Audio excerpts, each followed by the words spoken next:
You know Vicente, right? Yep. Trained with him a little bit. Did you? He might be a little big for you. He's not bigger than Ryan. Same weight class.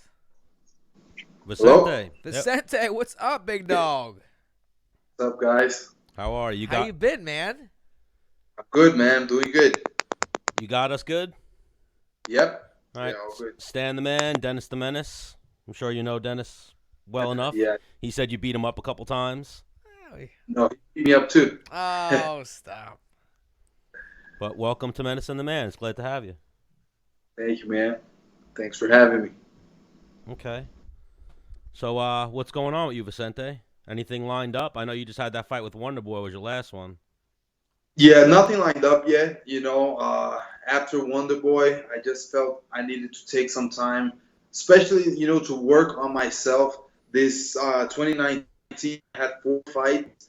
So I was training only for my next opponent. I didn't work, my game and on improving myself, becoming a better fighter. So that's what I'm focusing on right now. Yeah, that's awesome, man. Like, when I was training, I was trained to beat anybody. I trained to be the baddest motherfucker ever. So it didn't matter if you changed the opponent on me last minute. Okay, I'm going to still beat him up, and I'm going to do what I do, and I'm going to do it to everybody. And then as the fight got closer, I would tunnel it a little bit and tailor it to maybe he throws, a lot of kicks. I'm going to check him. Or he's a lefty. I'm going to work fighting a lefty, Yeah, I mean, I try to work like that also. But I've been fighting so much that I had to, work a little bit on my opponents. And I had my opponent change. When I was going to fight Neil Magny, he had to pull off the fight at the last on the fight week. So I got a change of opponent. But anyways, I was trained to fight anyone. So, it's kind of that mentality. You always got to be ready for whoever it is. It doesn't matter, what style he's going to bring. You got to be able to fight anyone. Yeah. I always think you're a weak fighter when you're scheduled to fight somebody and they switch out the opponent. They're like, whoa, I don't know about this. It's like, what do you mean you don't know about this? You're a fucking fighter. You should fight anybody. Yeah, that's the thing.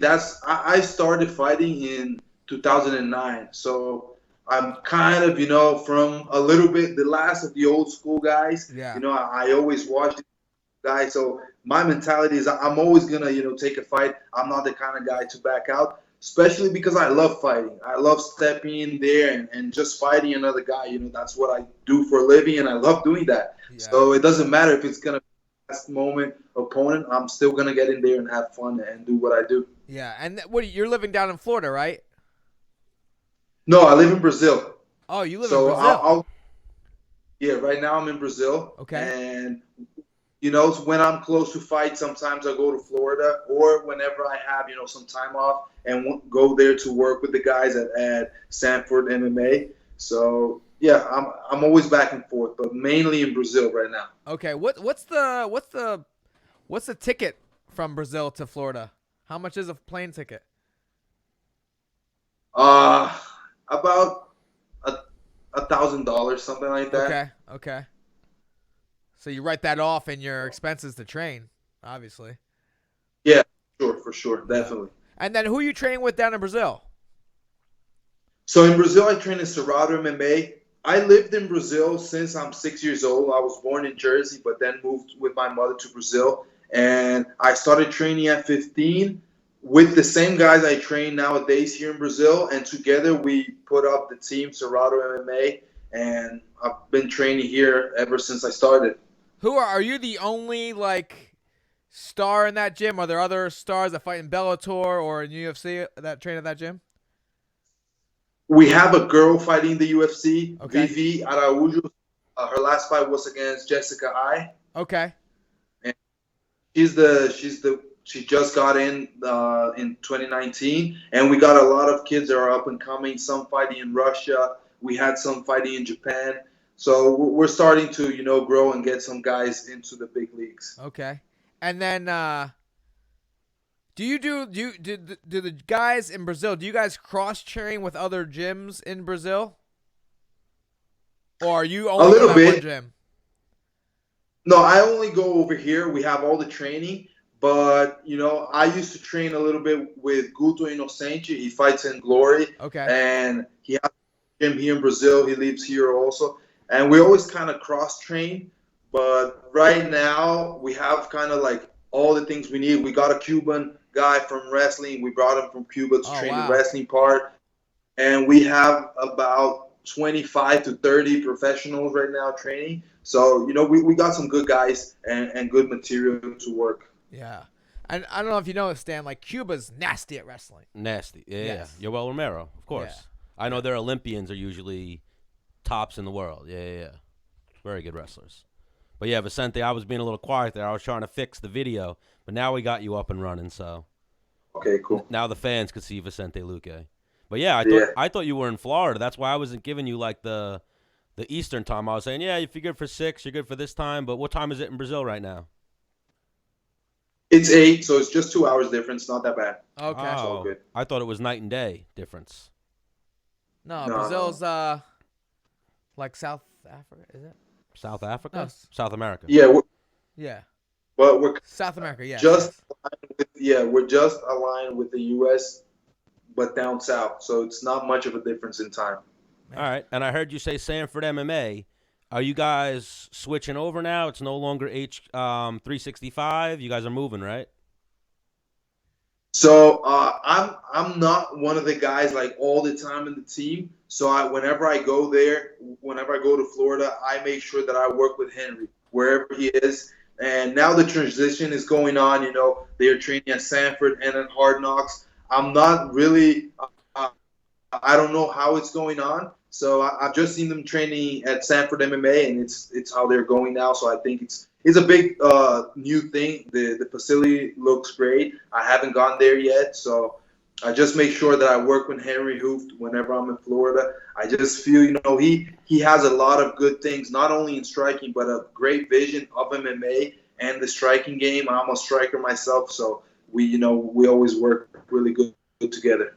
Yeah, at first I think Michael Chandler was the first one I saw like sponsored by them or training with them, and then all of a sudden, slowly but surely, I see all the H kickboxing guys repping their gym or shouting them out or training there. What is Sanford?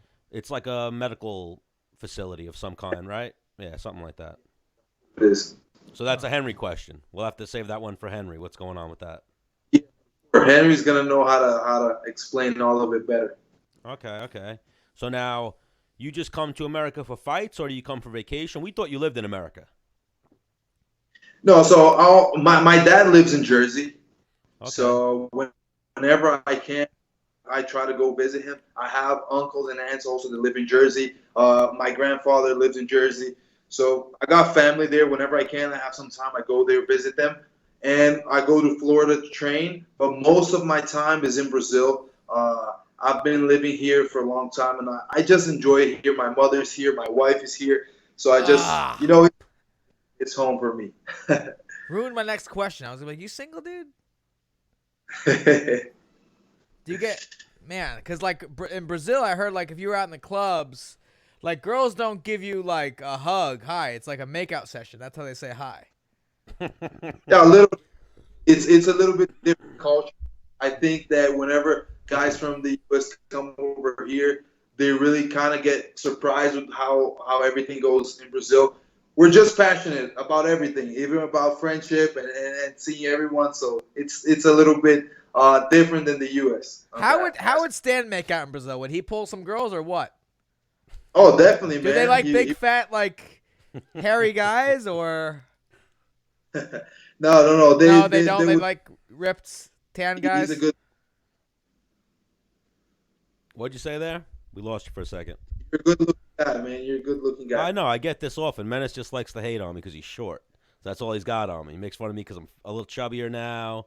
I got a beard. You know how it is. Yeah, but he doesn't dance. I dance. What do you mean? Dancing's a big deal in I dance. Brazil, what are you talking about? I dance. I've never seen you dance, Stan. When have we ever gone to any type of a situation where we're going to dance? Monsoon? Oh, what are you talking about? One time when you had, less than attractive women for me to dance with? That's different. That's a different story. Dude. That's a different story. It's worth it. He can dance. Yeah, right? I can dance, Vicente. Don't listen to him. Even funny segue there. Remember a time when you were training at Long Island MMA and the dude broke his leg? I don't remember. He broke his leg. I remember I was training there, but who broke his leg? I broke my leg. Me. Yeah? Yeah. You were training. Yeah, he wasn't as fat. I wasn't as fat. I was skinny. I was in way better shape. Maybe a little tanner. Yeah. One Did time. I train with No, me and you didn't get to do a round. I broke my leg like the second round of the day. Remember, he was yelling. I remember he was yelling like a little girl. No yelling. I took that shit like a man. Yeah, I remember that. That's why you didn't yell that much, so that's why I wasn't so like, man, this guy broke his leg. I thought you were good. Yeah, the ambulance. Remember the ambulance came? He couldn't. He couldn't walk. Yeah, I didn't scream at all. I was like, John Gotti was like, oh my God. He reacted more than I did because he felt bad about it. Yeah. Then remember. And LaFleur was there too, Ryan. Yeah, remember Ryan LaFleur was like, yo, move over. I'm trying to work. Yeah, I remember that. Was it awesome. Wrestling? I think we were wrestling or not. We were doing a just live round, MMA. Yeah, takedowns. Yeah. And then once you got to the ground, it was live. Yeah, and I was trying to avoid a body lock, and we just wound up in a crazy position and snap. And then it wasn't. Well, you got that or not? What'd you say? You got back to training after that? No, he never recovered. No, not yet. I haven't recovered yet. Mentally, physically, emotionally. Yep. Yeah, it was one of those. Man, you got to train. Yeah, I got to get back to it. I know. What it is when people break their leg normally, it's like a broken leg. I really fucked up my leg. Anderson broke his leg bad, and he got back to. I had a doctor that I showed him Anderson's leg break. I showed him Paul George, the basketball player's leg break. He was like, "That's a different type of leg break." They both broke their leg high, or I broke my leg low. So I you know a little bit about the anatomy of a body, like the tibia, the fibula. Yeah. They both exploded at the bottom. So I had to get like a specialist to come and put it back together like a jigsaw puzzle. But it's all back together, right? Yeah. So, yeah, I got to get back to it. I've done some mitt work with Menace a little bit. Your like excuses are not going to work for him. I'm not giving an excuse. I'm giving an explanation. Like the type of leg break I have. Like Anderson Silva came back. They told me never to run again. Like you can't run anymore. And that's exactly what you wanted to hear. You're like, okay, I can't. No, not at all. It was heartbreaking. I'm like, but fuck you. To segue back to dancing, when I first broke my leg, the first thing I asked, I was like, when can I train again? When can I dance again? And they were like, what are you talking about? I was like, that's how I pull girls. I dance and I train. That's what I do. I've never seen you dance to pull girls. I broke my leg. I don't dance the way I used to, but I can dance. I'll show you this weekend. You just got to just step like this. What do you mean? It's all in the hips, dog. You've seen me do a two-step. Where? Everywhere. I don't just I thought stand. you were just like being antsy. No, come on. I dance. I would beat you in a Dancing with the Stars. How did you meet your wife, Vicente? So I met her a long time ago. We studied together, so that's when I met her. So you guys went to college together. Yeah. What was your move? Well, because you're down a boxer, because you're a knockout. Whatever way I feel like, you know. So I'm not the kind of guy that's gonna go there and be shy about dancing. I just do whatever I feel like doing, and usually it works out. So I just feel like you don't gotta think too much about it. Just go there and be yourself and do whatever you want to do. It's either gonna look cool or it's gonna look funny, but either way, they're gonna be laughing and they're gonna be happy. So let's say, all right, I'm gonna take what you said. I'm gonna just put it in how I visual. So I'm gonna do whatever I want to do. Like, would that be okay if I just grabbed? Do you ever do that? Oh, it depends where you are. Okay. And what's the situation, but maybe. Is that one of your moves, Stan? No, not in America. Maybe in another country. Oh, okay. Well, it would never be kind of like a police trouble, but there could be some guys that are gonna try to jump you. So you gotta be aware of where you are. So in Brazil, you're well known. No one's trying to fight you, right? If you go out. Yeah, usually they're not, and I'm a quiet guy, so I'm never into trouble. But you know, there are some guys that. I mean, all guys that used to fight in the UFC that have gotten into trouble, especially because guys here, they like sometimes to fight a guy from the UFC just for the, you know, if he beats him, he's beat a guy in the UFC and he doesn't even fight there. So right. it's the the kind of thing that you got to be aware. There are some guys that want to just get into your face just because of that, but I'm a quiet guy, so I don't get into trouble. Right. Yeah, But- Brazil's been ahead of the curve. They're ahead of the United States as far as like they had Vale Tudo and Luta Livre. What do and you mean? It's a fucking. Jiu-Jitsu. No, they've been fighting longer in Brazil Oh. than they've been fighting in America. I thought you were saying like as like a country. I'm like, No, not at all. I'm talking about fighting. Like No, not as a. But in fighting, like people here, they fighting is in our culture a lot, especially growing as a kid. Most of the kids get into fights in school, get into fights, on the streets. That's just something from the culture. And whenever we get older and we try to get into fighting and into competing, we can focus all that energy into something good. So that's a big trouble that happens here. A lot of kids get into fights as they're young. And as a martial artist, we always try to, work them and get these kids that have a lot of talent and put them to good use. all right, I got 2 questions for you. One, how many street fights have you been in, like growing up? Man, Give me a roundabout.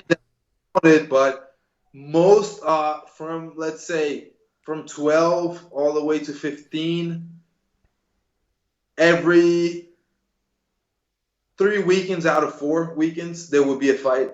Oh, so you were fighting a lot growing up. Yeah. Okay. Muay Thai when I was 15, and that's when I stopped fighting in the streets, street fighting after that. I had one street fight after that, after I was training, and my coach and the older students beat me up at the gym, so I didn't want to fight in the streets anymore. All right. They beat you up for using your skills in the Exactly. street. Okay. Yeah. I thought I was cool, I just knew more than the guys in the street. I'm just going to take advantage, but I had to pay for it somewhere, and I paid for it in the gym. Yeah. Yeah, I grew up training, so I would always get into scuffles, if you will. And then it was like, it's not fair. It's like, so when you get to a point where like you realize that, you almost want to talk people off that ledge. Like, yo, I don't want to fight you. Just stop. Like, it's not what I'm into, Yeah, I mean, it's a different level. Yeah.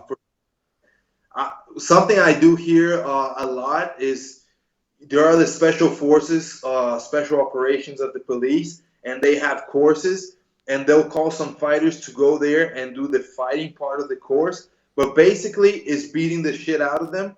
And these guys are police. They're police officers on the special forces. And it's a different level. I beat these guys like, if they didn't know how to fight, and they know how to fight. So if you're going to beat a guy that really doesn't know anything, it's definitely unfair. I mean, it's not fair at all. Not bare knuckle, like with gloves on, no? No, it's with gloves, yeah. Okay. So usually have gloves, big gloves, shin guards, and a mouthpiece, and they'll just go with a headgear and MMA gloves. So you're at like a little bit of a disadvantage. Yeah, I mean, if they connect, I'm in trouble. So I got to make sure that I beat the shit out of them quick. Damn. Yeah. How much does that pay? So I don't do it for money. I do it for as just making sure I give back to them, because here it's a big thing, violence. Yeah. So these guys that go into the favelas and go into the real bad shit and just make sure that we're safe. So I just try to give back in my own way and make sure I appreciate. That's ironic. You like to give back by fucking policemen up. Bro, we'll even remember Like Stan would love that. what? I would give back to the police, if anything, and train them to be better equipped so they don't. You hate police. I don't hate police, but I have had situations with the wrong police. But then I have friends like Lito, good cops. There's good cops out there. But then we had Renzo Gracie on the show, and he told us some funny stories like that where he would almost police the streets as a jiu-jitsu guy. And the cops knew him, and the cops would work with him and be like, no, Renzo, like, we need you. And then at one point, I forget the story, the exact particulars, but he had like a house of people, and they protected the neighborhood. Like he was his own police force, if you will. Right? There's a lot of that here, Yeah. Some places there aren't enough police and there aren't enough people to just keep it safe, and people are not just gonna take getting robbed, getting all kind of bad things, or they're just gonna take to their own hands and do what they got to do. Yeah. And I mean, maybe a gun is the highest form of self-defense, but jiu-jitsu is right underneath that. Yeah. If And here's not as easy as the U.S. to get a gun. So that's a big thing, too. You got to know how to defend yourself some other way, because you cannot have, here's prohibited. No civilian can have a gun. in Brazil. Guys and the cops. It's crazy, but that's how it is. That's good, though. That's gun control. Yeah. So I need you to. So the second question was, tell me your most badass street fight. Why did it happen? Where did it happen? How did it go down? And how did it end? I would say. How old were you? The last one I had, and that I got beat up at the gym for. It was because of my best friend. He always was the reason that I got into trouble. He was a short guy, and he liked, just to get into fights with everybody. And I was bigger than him, so I tried to go in there and just, protect him in my own kind of way. So he got into some trouble. The guy tried to push him and whatever. I got into the fight with this guy. And I think the guy knew some Muay Thai or something. He kicked me on the leg. I grabbed the kick and threw a straight punch. We kind of got into a fight. And one of my friends tried to jump him at the same time I was fighting him. So I grabbed this guy and I pushed him away. I pushed my friend away and said, no way, you're not going to get into this. It's just me and him. And then we keep going into it. But then everything lost. Everybody started fighting. And then the party just finished. And a lot of people got hurt after that. But it wasn't a good night. But at the same time, I think it was the fact that I wanted to just go me and the guy, and I wanted to make it fair. I think that was pretty cool. Yeah, I agree. 100%. Yeah. I would be like, yeah, you got him. Fuck this motherfucker. You should have fucking whipped me. Motherfucker. So now, you have any siblings, or is it just you? No, it's just me. Oh, yeah. Usually fighters, we've noticed a trend, like you guys got brothers. So you've been fighting with your brothers or getting into street fights with the brothers and the family. That's usually how it happens. No, I wish I had a brother, but I didn't. So I just had to fight. As a kid, I trained martial arts when I was really young. My mother is a black belt in karate. So I trained karate as a kid, but then I stopped. So what I would do a lot is just imagine myself fighting. That's what I most played as a kid. So I think in some kind of way I trained fighting with the shadow boxing, whatever, and I did that a lot as a kid. What age were you like, all right, Mom, I could beat you up? I think never. Yeah, I was gonna say still not to this day. Hey. But she trains Muay Thai. She trained Muay Thai some years ago. And I got to graduate her on her first kind of levels, and we sparred. And I kind of made sure that I discounted a little bit of whatever she hit me when I was a kid. So it was funny. Wow. It was, can you hit your mom like that? I was like, she's my mom. If I'm tough, I know she's tough. She can take it. Wow, that's fucking funny. I don't know. Like, what's the move? Like, No, but she's. What's the move? Like, beat the shit out of your mom and buy her a nice dinner, or like let her win and then like No, her buy you dinner. Level, so it's good. Just beat her up, and then when you touch gloves at the end of the round, like you won that round. Just tell her she won that round. Yeah, you won that round. Don't worry, you won that round. She's like bleeding. Yeah, but even if you that bad, you win it, if you actually win the round, she made you, so she won that round technically. Yeah. Okay. She's doing good. She's doing good. And she's into fighting a lot. I mean, she's every Saturday is sparring. We spar on Saturdays, and she's there every Saturday filming me.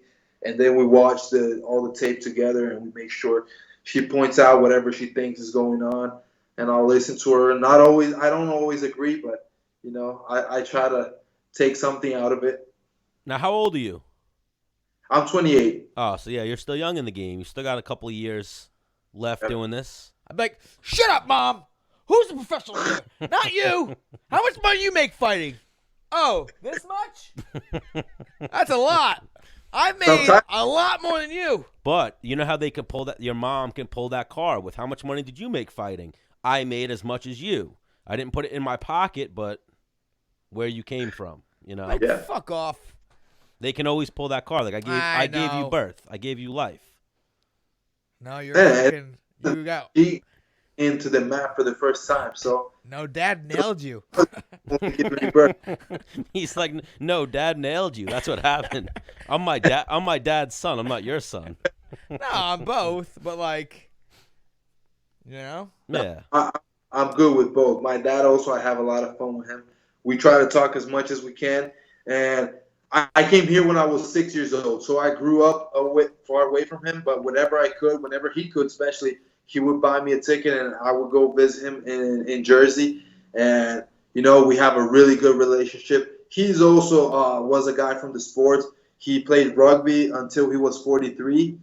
He is originally from Chile, so he's Chilean, and he played on the national team. He played in South Africa for the World Cup, so it was pretty cool. Damn. And so your mom is Brazilian? Yeah, my mom is Brazilian, my dad is Chilean, and I'm American. Do you speak all 3 languages? Yeah, I speak Spanish, Portuguese. Yeah. Okay, that's awesome. You're bilingual. You're actually He's trilingual. Trilingual, multilingual, whatever you want to call it. Idiot. You would have been the perfect guy that like we've been trying to get into or talking about getting into. Maybe having someone that speaks a different language type of thing on the show. But your English is great. We need you to translate. That was almost an area where we're not trying to be racist, but we've had it a few times. Maybe it was me. Oh, I thought you were pointing at me. We didn't know how good your English was because we thought you were Brazilian. But that's the thing. I am Brazilian, but I'm American also. And the big thing was when I got to Brazil, my mom learned English in the U.S., and so did I. When we got to Brazil, she told me, we're just going to speak English so you don't forget it. And with my dad, I've always spoken Spanish, and I speak Portuguese to everyone else. So, both my dad and my mother, they made sure that I would not forget, the language I knew how to speak. So to this day, I speak English to my mom. Because I went down to Hard Knocks in May, and I went into the gym. I talked to like Big Steve, Linton Vassell, a couple of the guys that were there, and I saw Aung, and I kind of like shook his hand and then just walked away. Like I didn't think he spoke a word of English. Then we had him on the show, and he speaks better English than all of us. And No, I think he lived in the U.S. as a kid. I'm not sure if it's as a kid, but for a long time. Yeah, he grew up in Baltimore. Yeah. So yeah, but like sometimes you don't mean to be like racist. He's racist. No, I'm not. Stereotyping. You didn't know he spoke English that well either. That's a lie. Yeah. South Bermudas only spoke Spanish. Yeah, exactly. He doesn't speak a word. He doesn't speak a word. Yeah, dude, poquito. What does poquito mean? Just little. Tu es gordo. So yeah, the only thing he knows is poquito, and he talks about his dick size. That's all he knows. Poquito. Tu es sucio y gordo. Yeah. What does that mean? Fat? You're fucking dirty and fat. Menace got jokes, but yeah, you can't always judge a book by its cover because you look at Aung and you wouldn't think he spoke English, but he speaks English very clearly. Yeah, and especially the biggest thing about him is he's a double champion. But whenever you meet this guy, if you don't know his background and don't know that he's a double champion, you would never believe, he's even a fighter. He's a super nice guy. He'll talk to anyone. He doesn't care what you are. He's just gonna talk to you just because you're you, and he's a great guy, man. He's an awesome dude. Oh, awesome! We had Henry on the show one episode, and he got us Robin Van Roosmalen and Aung. So we had both. Gilbert got into that a little bit too. Yes, I saw it on Instagram. Dude. Oh, you're a fan. Okay, I like that. Yeah, Gilbert jumped in on a little cameo. Yeah. Yes, we might get Gilbert on right after you, actually. Nice. Yeah, he's gonna fight here in my hometown. Oh my God, Demian Maia, that's huge. Wow. Yeah, he's fighting against Demian Maia. It's gonna be nice. Who do you got? Fight. Who's the better jiu-jitsu practitioner? I'm gonna On paper. Who's the most accomplished guy? I know that Gilbert is 3-time world champion as a black belt. So I would say he's the better jiu-jitsu guy. If you go into MMA, who uses it more, I believe that Demian uses it more. But just because Gilbert is so skilled in wrestling and in striking, sometimes Gilbert doesn't need to use the jiu-jitsu. So it's that kind of thing that, I don't know. If you just go for the MMA side of it, yeah, Damian uses jiu-jitsu much more than Gilbert. But I think that if they go to the ground, Damian will be really surprised with what Gilbert's going to bring. So I mean, if they just had a jiu-jitsu match, Gilbert would win in your mind. I do believe that. I think he would submit Damian. Wow. Submit him, not just beat him, submit him. Yeah, I think so. I mean, have you ever seen Gilbert competing? Especially, he has competed a lot now, and he's super aggressive. And before, when he had, he only fought jiu-jitsu or no-gi, whatever he did, he was super aggressive. He was always looking to finish. So he's not that kind of slow jiu-jitsu that's just trying to gain position and slowly get into a submission. He just goes for it. He doesn't care. He has cardio to keep going, as hard as he wants to go. So I think that he would definitely submit Damian in a submission match, just, submission rules. Wow. So in my head, every Brazilian that fights in the UFC is a black belt. Are you a black belt? No, I'm a brown belt. Oh, wow. But you're the first Brazilian fighter in the UFC I've met that's a brown belt. I'm a brown belt in jiu-jitsu and luta libre.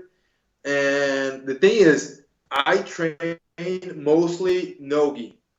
So my jiu-jitsu master, he always tells me, I'm only going to give you a black belt whenever you train a full year of gi.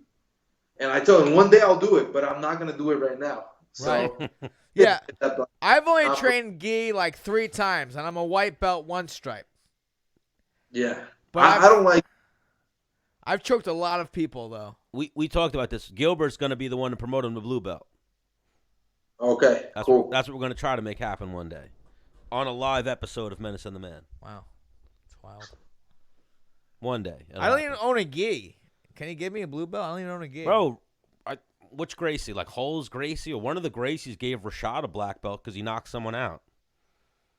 It happens. Yeah, but he owns a gi.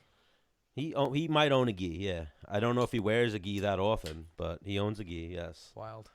So you feel like that's a stipulation of whether or not you should be promoted to blue belt? Like, promote me with a gi first. Like, all right, you could do jiu-jitsu.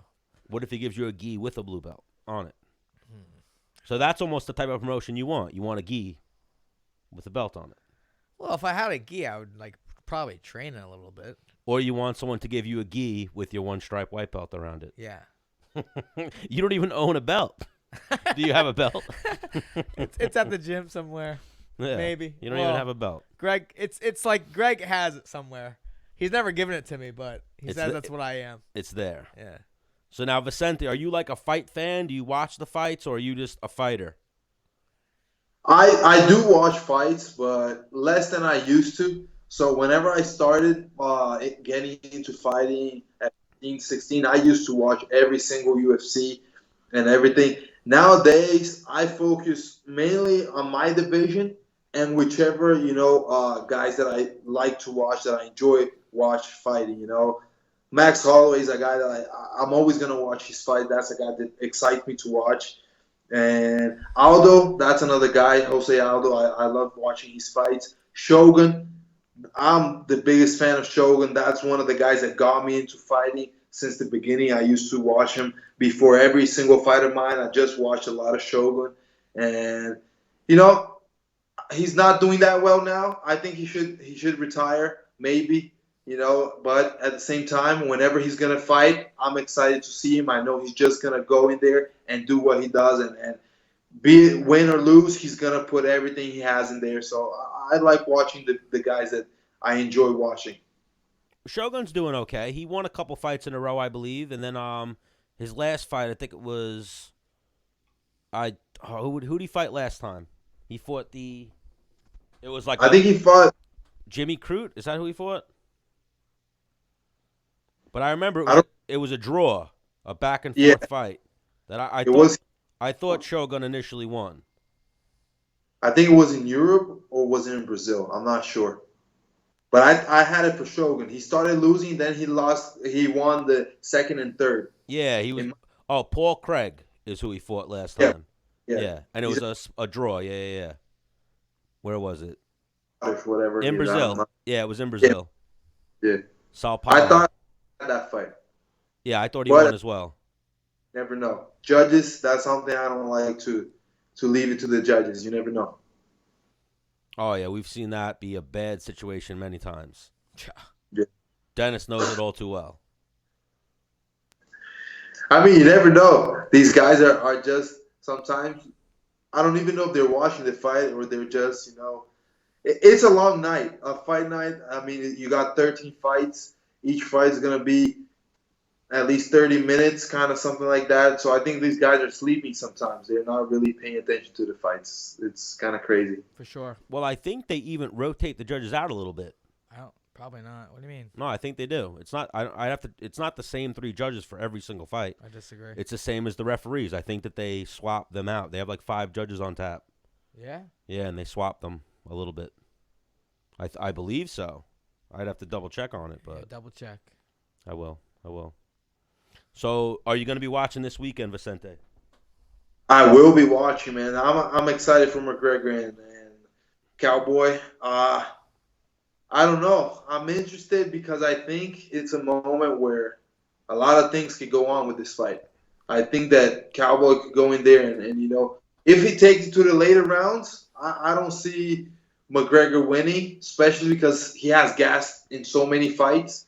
But you never know. McGregor has heavy hands. He's got the timing. So we got to see what kind of McGregor is going to be in there. So many years without fighting. I don't know. It's going to be interesting. So real quick, this fight's at 155 now? 70. It's at 170. Yeah. Yeah. Vicente, what weight class do you fight in? 170. Yeah, that's weird. Like, let's say Vicente's in there against either or. How's it go? I think it's a knockout for me. Woo! Dude, that's aggressive. I mean, both guys are guys that are going to go in there and strike, and that's what I'm going to do as well. And whenever I step in there with a striker, I just feel it's going to happen. I don't know. I love doing that, and I know what I bring. I know my skills, so I definitely believe I can knock these guys out. So now, training at Sanford and in Florida, I'm sure you've done rounds with Usman before, right? I have many rounds. And we've been together, training together since The Ultimate Fighter 21. We both were in that show. And whenever I'm there, I'm getting work with him. And he's a beast. He's definitely a beast. Physically, he's one of the strongest guys I've ever trained with, especially at 170. You don't see guys strong like that at 170. And he has a gas tank to go, more than 5 rounds. He could really go more than 5 rounds. And it's the kind of training, I'm really excited to train with him whenever I'm there because he's a champ, and he's a champ for a reason. You can test yourself. Yeah, exactly. See where you're at. I want to feel what a champion is like. And, whenever I train, I just feel like, hey, I can hang with a champion. So I have to keep working and have to keep doing what I'm doing to get there one day. I mean, you're not that far away. So say you're 2 big wins, 2 or 3 fights away from potentially, would you guys ever fight each other, or is that like a gray area, or? That's something we've talked about, and we would fight each other, especially it's from business. Both abilities. We're professional guys, and we love fighting, not for hating, our opponents or anything like that. We love the challenge. And what bigger challenge would it be than to fight a teammate, a guy that knows your strong points and your weak points. So it's the kind of fight that excites both of us. And if it comes to it, if it's for a title fight, we would definitely fight each other. It's awesome. Yeah, and even like we've seen it with, you guys are both managed by Ali, right? So I've seen that a little bit. We had it with Henry Cejudo and Marias. Marlon, yeah. And now we might see it with, depending on what happens in April, with Khabib and Justin Gaethje. Yep. And we might see it with... The more the sport grows, more this is going to happen. It's a sport. At the end of the day, it's a sport. It's not about me liking or disliking or whatever. I got to go in there and work, especially if I want to be a champion, how am I not going to fight the champion, you know? And being a friend of Kamaru, I want him to hold the title until I get there because I want him to keep being a champion. So logically for me, it makes sense. I'm going to fight him because I want him to keep being a champion. I want to fight for that title. So it's going to be both of us. That's awesome. Yeah. And now Robbie Lawler, too, is in that mix as well. Yeah. You've done. I mean, we got Gilbert. Gilbert is one number behind me now. He's fighting at 170. So, but Gilbert is a different, it's different. We're just too close. As much as we can avoid that, we're going to avoid that because we're cornering each other every single time. We train it whenever he's here. He comes here down to Brazil sometimes, and he stays at my house. I go there. I stay at his house. So there, it's a different thing, you know. We're just brothers. Yeah, you guys always want each other to win. Yeah, for sure. The only thing I was even and if you guys fight each other, someone's got to lose. Only for a title. I mean, we would hug each other for a title. It's crazy, but I don't know. It's tough. With Gilbert, it's tough. We're just too close. We want each other to win, and we want to, you know, it's always been us against the world. That's kind of mentality when we're together and when we're training. You know, we have this brotherhood, and it's just special. It's different. Yeah, South Florida, and granted, you guys are a little bit from all over, but South Florida, between American Top Team and the age kickboxing guys, Black Zillions, I don't know what you guys call yourselves now, 365 guys, you guys are the top welterweights in the world, like 1 through 10. 1 through 15 is all of you guys. Yeah, I mean, there's a lot of talent down there, and whenever you put these level of guys together under really good coaches, and like Greg, like Henry, like Kami, all these guys that are there, you know, watching us and making sure that we're having the best training sessions we can. There's no other way. Guys are gonna get better. We're gonna sharpen up each other, and you know, in future we're gonna dominate most of what we can dominate. So it just makes sense, you know, training everybody together. Doesn't matter if we at the end of the day, if we need to, everybody from Hard Knocks is just gonna be fighting each other and having fun. Oh, for sure. If it pays, absolutely. I mean, if we have all the 170 guys up there, it's just going to happen. Oh, definitely. And, yeah, that's a possibility. Or best case, like, I don't know how old Gilbert is. Gilbert's a little older, right? He's like 32? I think so. I think he's 32, yeah. Best case scenario, it takes you, 2 years, maybe 3 years to get to that title shot, and Kamaru's done by then. So you don't got to fight him, and maybe you could fight somebody else. Yeah, that's the best case scenario. We never know. We never know what's going to happen. You know, just going to keep ready and see how it goes. I just make sure I work as hard as I can, and whenever I get in there, I'm ready. Did you watch Kamaru versus Colby? Yeah, I did. And, man, that fight was exciting. I love that fight. And it was crazy because Colby, you know, people can hate him, and I'm not a big fan of this guy, but I got to give him respect because he's not going to back down. He went in there. He was in Kamaru's face every moment, and he got his jaw broken, and he kept going to the last round. So you got to give him the respect, you know, for really being a fighter and being there and doing what he does. But at the same time, I had it for Kamaru, and since the beginning, I knew Kamaru was going to win. I thought it was going to be easier than it was. I think it was kind of complicated, especially on the striking. I felt like maybe Kamaru was going to use the wrestling, you know. But at the same time, he has been evolving so much on his striking, and he showed it in that fight. I felt like Colby was more of a boxer, and Kamaru showed, you know, he's versatile. He can do everything. He can box, he can kick, he can go in and out. And just show that he's the better fighter, you know. He's a champion for a reason. Oh, 100%. Even there's been reports going out now that he had a broken hand in the fight. Yeah, and Kamaru is a guy that living with him in the Ultimate Fighter, I've seen him struggle sometimes with some small injuries in training, but he's the kind of guy that he's never going to let that get into his mind. He's never going to, you know, back down from a fight for no reason. He has no excuses, and even when he does win fights and goes through it, he is not the guy that's going to talk about it. Somebody's going to have to find out and tell people that, he was going through this or through that, because he really doesn't care. It doesn't matter if he's injured or whatever. He's just going to go there, do his work, get out, and get the win and be happy and whatever and move on. Yeah, like you see guys sometimes. Like I know Dennis. I don't think the only fight I ever remember you pulling out for was Staff. Yeah. But like you fought hurt before. Yeah. Vicente, I don't remember ever seeing in the news that you pulled out of a fight. Like a lot of times you see guys pull out. Like Conor McGregor, Cowboy. I've never remembered either of them ever pulling out of a fight. They fight hurt. Usman, same thing. Apparently he broke his hand. You'd maybe know better than we would. He broke his hand like 2 weeks out or some shit like that. Yeah, he had it a little bit before the fight, but it's just the things that we got to deal with it, and I mean, a lot of people talk about sports and they don't get why sportsmen and, for example, fighters get paid what they get paid, but we get paid because we go through things that other people would not want to go through, and that's one of the things sometimes we got to be hurt, and it doesn't matter. We still have to get that paycheck and get that win. We didn't work 3 months for a fight just to get out of it because of a small injury, If I have 2 legs, if I have another hand, I'll go in there and use that. So it's the kind of things that we got to do. Oh, for sure.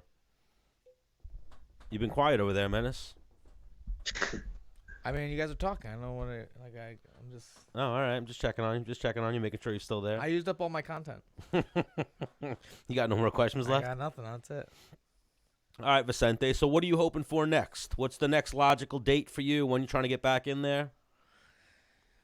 Right now, I look at April. I think April or May, that's something logical. My last fight was in November, but beginning of November. So I had November and December kind of really light training, nothing too hard, just resting up my body. And now January, I've picked it up, getting really high intensity training.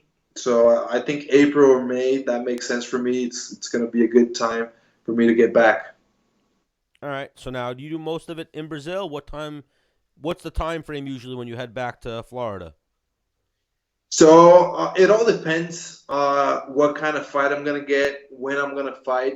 So sometimes I'll do Florida first in the camp. So my camp usually is 8 weeks. I'll do Florida first, then Brazil last, and then fight. Sometimes I'll do Brazil first, Florida last, and fight. Sometimes I'll just do Florida. Sometimes I'll just do Brazil. It's more about what the fuck you feel like doing.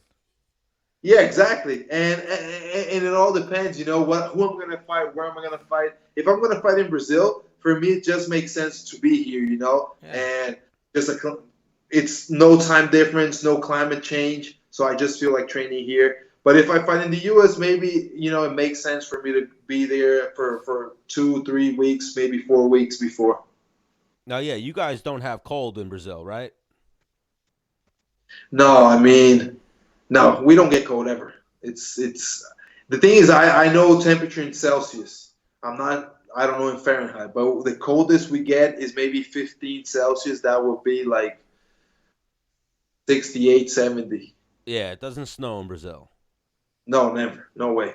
Yeah. No. It's a fucking rainforest, Stan. I'm just asking. Yeah. I'm just asking that. Did you pay attention in 3rd grade? Yeah. When I talked about the rainforest? Not really. I was a bad student up until like high school. Then I got it's humid and there's fucking monkeys and tigers running around and shit.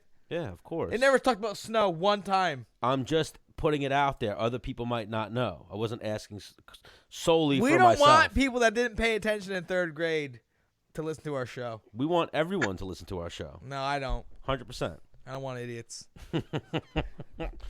Well, your co-host is an idiot, so I was asking for myself. No, I'm just joking. Oh, my God. So, Vicente, we didn't get your answer before. Cowboy Conor, who do you got in that one?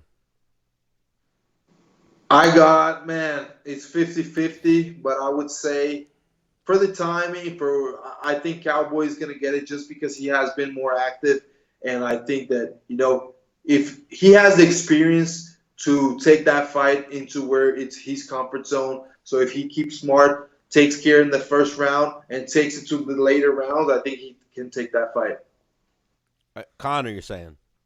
No. Cowboy. Cowboy, yeah. Okay, so are you making that pick? Your pick is Cowboy in the later rounds. Cowboy, later rounds. What do you got, Stan? I'm gonna go. I think Conor's gonna smoke him early. Yeah. Yeah, I don't think Cowboy is good when you stand in front of him or if you let him march you backwards. Conor doesn't let anybody march him backwards. Conor's going to push Donald backwards. Cowboy's not very good off his back leg.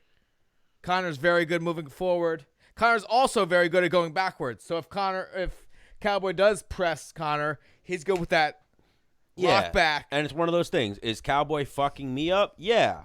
But I'm going to say, like Cowboy, when you watch him, he has a hitch in his punches a little bit. He doesn't throw straight. Like, he has a little pullback and then a punch. Conor throws a tell. Conor throws, when you have that little hitch, Conor goes, nope, boop, and throws that straight left down the middle. Now, Cowboy does kick more, too. But Conor does these, like, push kicks to kind of just... Teeps to the body. Yeah. That's it, really. He's not destroying the legs. I mean, unless Cowboy sets up a head kick off like the first 3 or 4 combinations and it lands, which Conor's a good striker. He throws kicks too. I think Conor just eats him up. Like I heard coaches or Cowboys coaches say all he has is a straight left hand. You still have to deal with the straight left hand. Every southpaw. Vicente, you right-handed or southpaw? You're a southpaw, aren't you? No, I'm a right hand. Like it's tricky. You switch it up. Yeah. I fight as an orthodox, but I'll go southpaw as well. Yeah, like if you say all a guy has is a straight left hand, you still have to deal with the straight left hand. Yeah. You still have to throw something and be in range to maybe get hit with it. So I think. But thing too, you guys didn't talk about. Cowboy sometimes has a double leg and he'll shoot in the first rounds just to take that round just to make it slow down. He's a guy that starts slow. So sometimes he tries to take to the ground. I think that could be an option for him too. Yes, if he game planned and he's going to fight this fight smart, zap a little bit of that explosiveness out of Conor and go for that takedown, 100%. But even like the only time we've ever seen Conor out grappled is when he was tired against Nate and Khabib Khabib's out grappled everyone. Yeah, no, Khabib is another level. Yeah. So you can't really. People always say and try to take that fight into consideration. Nobody's beaten Khabib. So it's not really a conversation to have. Yeah. His ground game is way too much. Yep. Have you ever trained with Khabib at all? No, I haven't. I've met Khabib in Las Vegas. When he fought McGregor, I fought that same night. And he's a great guy, but never trained with him. Yeah, but when you just watch him fight, he's from Dagestan. He's like a Russian killer, that guy. That's a whole different level of grappling right there. Yeah, he lives it. He lives wrestling and sambo and whatever they train over there. That crazy basketball they do, that is kind of wrestling basketball. And I don't know what they do. All the guys from Dagestan, they just fight the same and they're tough guys. Oh, for sure. So now, what do you think happens between him and Tony Ferguson? I don't know. It's the kind of fight, everybody, when you see Ferguson, you're going to think, like, I'm the guy that I'm going to think he can bring something, he can do something, but at the same time, Khabib is Khabib. He just goes there, does what he does. I don't know. I don't know if anybody could beat him. Sincerely, like, and he is not the guy that is going to risk, if he were a guy that maybe, okay, but he can stand a little bit and get caught. But he's not the kind of guy that does that, He'll shoot if he needs to right away. 10 seconds into the fight, he'll shoot, take you down, and hold you down. So I think he's going to get that win again. And I don't know. Ferguson is a tricky guy, especially with the elbows. He can cut him up, but I don't know. It's a tough one. I got Khabib with that. Yeah, and if he beats Tony, there's not much left for him at 155. Maybe I think do some super fights. Maybe a Conor rematch, but I think he wins that. Maybe Justin Gaethje, which would be the most interesting one, but past that, there's no real matchup for him at 155. Yeah, I mean we had to see him go up, maybe, fight Kamaru. That would be a crazy fight. Is he big enough for Kamaru? I've heard Kamaru's huge. You would know this, right? Kamaru is big. It's definitely like way bigger than Khabib. But at the same time, if he's beating everyone in his division, he has to move, either up or down. I don't think he could go down. So he's got to look for it. Yeah. So, man, Ali's got all the moves right now. Either it's Khabib going up to fight Kamaru or something like that. Well, after Gaethje, all right, let's say Khabib beats Ferguson, Gaethje. What about the dude that beat Gillespie last? Kevin Lee. Kevin Lee is about to fight. If Kevin Lee wins his next fight, I think they're trying to match up Kevin Lee with Islam Makhachev. Oof. Yeah, so that's Khabib's boy, similar style, but I think Islam might be southpaw. But if he beats that dude, then yeah, he's fucking. I think he's right in line for a title. Yeah, maybe another win away. He might be like because he has those 2 losses to Iaquinta. Oh yeah, that'll always be like his Achilles heel, if you will. So Vicente, crowded welterweight division. Who do you want to fight next? Man, I want to fight a lot. Mike Perry. Well, I fought him, but I will fight him again. Definitely. I will fight him again. No problem with that. I think he's a guy that deserves a rematch. We had a tight fight. I thought I got the win, but many people thought he had the win. So I would like to make that clear for everyone that I won. But he's a great guy. We had a lot of respect for each other after the fight. And whenever he wants it, if he definitely wants that rematch, I'm the guy that is willing to give him the rematch, no problem. But I'm always looking up. I'm always looking to move up. So if I can get anybody inside the top 15, I'm going to try to get that. Joffrey was a guy that I've been looking at. He's been looking great. He's beat 2 of the guys that I beat. He beat Bilal Muhammad and he beat Nico Price. And he beat Perry. And he beat Perry, yeah. So 3 guys. Yeah, he fucked Perry up, yeah. Yeah. So, he's a guy that definitely looks like a good challenge. I would like to fight him for sure. All right, so maybe you versus Jeff Neal in April? Yeah, that would be a good one. All right, something like that. I mean, you're still up there, too. You could even maybe go a little higher than Jeff Neal at the moment. Stan will reach out to the matchmakers and set that up for you. Yeah, I'll DM Sean Shelby and tell him this is the next fight you got to make. See what he does. Yep. But nah, that's how it is. You know this, Vicente, and Dennis has said this many times. They want you to put it out there. Like they don't want they don't want guys to be like, yo, I'll fight anybody, because then it's like, fuck, now I gotta sit and match make. When you actually call someone out, they'll see if the date lines up, and if it works, then all right, yeah, we'll make this fight. Yeah, that's something that I took a while to learn. Because I'm not the kind of guy that trash talks. Right. But at the time, you can call people out and not trash talk. So that's what I recently learned, I was just the guy that I'll fight anyone. I love fighting. Whoever you put in there, I'm going to be excited. But at the same time, I got to be intelligent. I got to call my moves and make sure that I go up the division. And, I cannot be fighting just for fighting and not improve. So, working now with Ali also, he has helped me so much to make the right move. So I feel like I'm in a good path.